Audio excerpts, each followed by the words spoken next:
Hey guys, it's Bailey. Welcome back to the channel and thanks so much for tuning in to what's going to be a review and try on of all 20 shades in the new Urban Decay Hi-Fi Shine Lip Gloss collection. They recently sent me all 20 shades, so I've been putting them to the test. I found some favorites. I have some other thoughts on other shades, but I basically wanted to give you a full rundown of the collection, the kinds of finishes that are here, my thoughts on them, as well as swatches so you could see them actually applied to the lips. They actually accidentally sent me 2 sets of these. So I have one to give away to you guys. If you want to enter for the chance to win, let me know after having watched all of this, if there's a particular shade or shades that speak to you, let me know what it is and tell me out in the comments below. And that's it, and be subscribed to this channel. You will be entered for the chance to win. Now, without further ado, let's go ahead and get into the swatches. I'm going to be talking as I show the swatches here, just because there are lots of colors to get through. So why don't we go ahead and get started now? So in this collection, there are 4 different finishes. There are cream finish, sheer creams,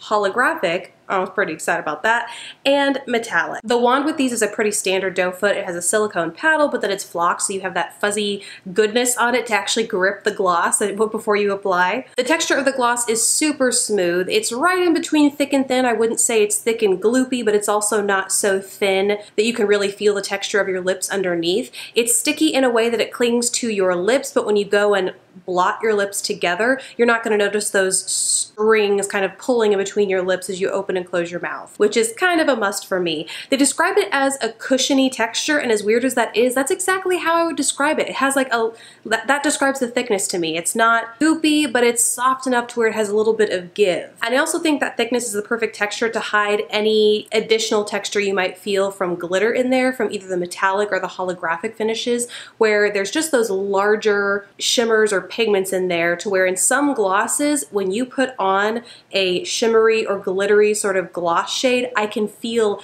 each and every one of those glitters. It feels like this is thick enough to where each and every shade feels super smooth across the lips, which I love. They say it contains vitamin E and peppermint oil. You can totally tell with the peppermint oil because these smell like peppermint patties, but with like an even sweeter sort of undertone, almost like a cookie, like a vanilla cookie with a little bit of peppermint to it. Very pleasant, not overwhelming. I think it goes away pretty quickly. The peppermint, you can tell, kind of lingers on your lips, but in terms of scent or smell, it goes away almost immediately after applying. And in terms of the peppermint, I don't notice a ton of irritation on my lips. Peppermint can often be used as an irritant to help plump and draw blood circulation to the lips, so it makes your lips appear and actually be fuller temporarily. And I notice a little bit of stimulation, but it's certainly nothing overwhelming or even painful like some lip plumpers can be. It's just a very slight kind of cooling sensation, I would say. I think the majority of the plumping action you're going to get here is just in how full your lips look by applying these glosses. For wear, Urban Decay says you'll get long-lasting wear out of these. They're like a typical gloss. Don't expect them to wear all day or even half a day, especially if you're sipping on things, or definitely not if you're eating things.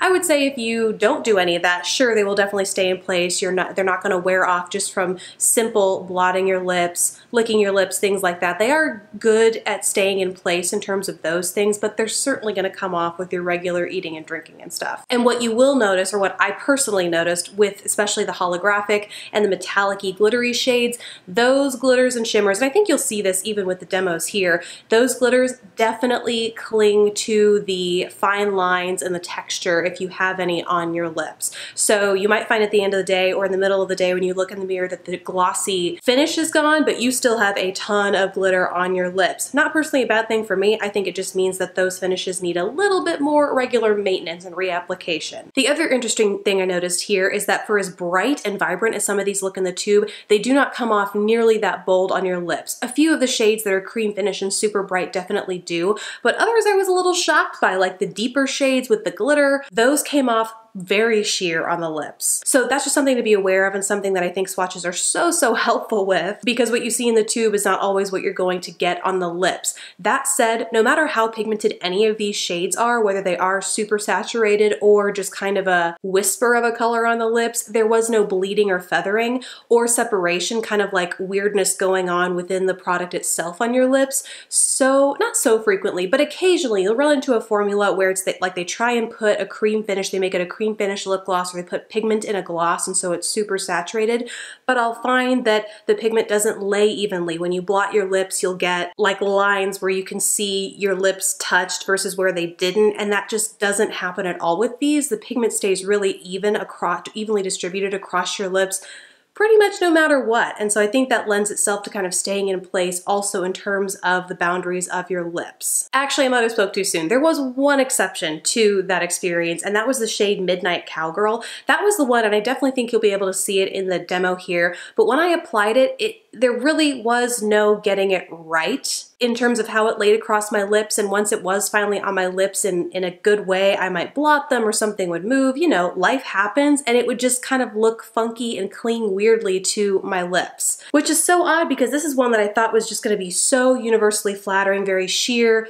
peachy pink, gold shimmer, like kind of a nothing on the lips, but there's definitely a creamy base here, and that's what I found was kind of laying unevenly across my lips. So of all the shades, Midnight Cowgirl probably not my favorite just because I experienced that unevenness in the texture, but again, that is just what I have experienced. So take it as you will. And then the one other thing I want to talk about are the holographic shades. Yes, they are gorgeous, but are they strictly holographic? No, probably not. They're more like iridescent duochromes or trichrome, some of them.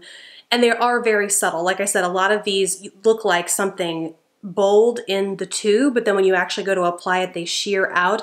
That I would say is what well, yes, it is what all of the holographic shades are, where you sheer them out and the base is really more of an iridescent clear sort of situation, and the duochrome comes in with the glitters and the way it shifts, and it's very subtle unless you put it over a deeper base. And I just wanted to mention that because that was something that didn't surprise me. I mean, I kind of figured with the gloss, and it's not a bad thing. It's just in terms of showing how these wear. If you're considering these holographic shades, one, because they say they're holographic, or two, because you think they're going to be as bold as they are in the tube, just know that they are not. They're a little bit or a lot more subtle on the lips and really more of a duochrome shifty sort of situation. So those are really all of my thoughts on the collection. Overall, I think it's a nice collection. They're good glosses, especially in terms, like I said, of the things that can be trickier with pigmented glosses, which is that they don't settle weird and fine lines on your lips or cling to texture oddly. They have really nice formulas, which I mean, you would expect from Urban Decay, right? So no surprises there. And those are pretty much my thoughts on the whole collection, guys. I really hope this video was helpful. Seeing all of these in action versus seeing them in the tube, just so you can get an idea of how they perform. Would love to know your thoughts down in the comments below. And also don't forget, if you are interested in winning all 20 of these for yourself, let me know which shade of these appealed to you best, most. Whatever. You get what I mean. Let me know down in the comments. Thank you guys so much for watching. Please don't forget to subscribe if you haven't already, and I will catch you in the next video. Bye, guys.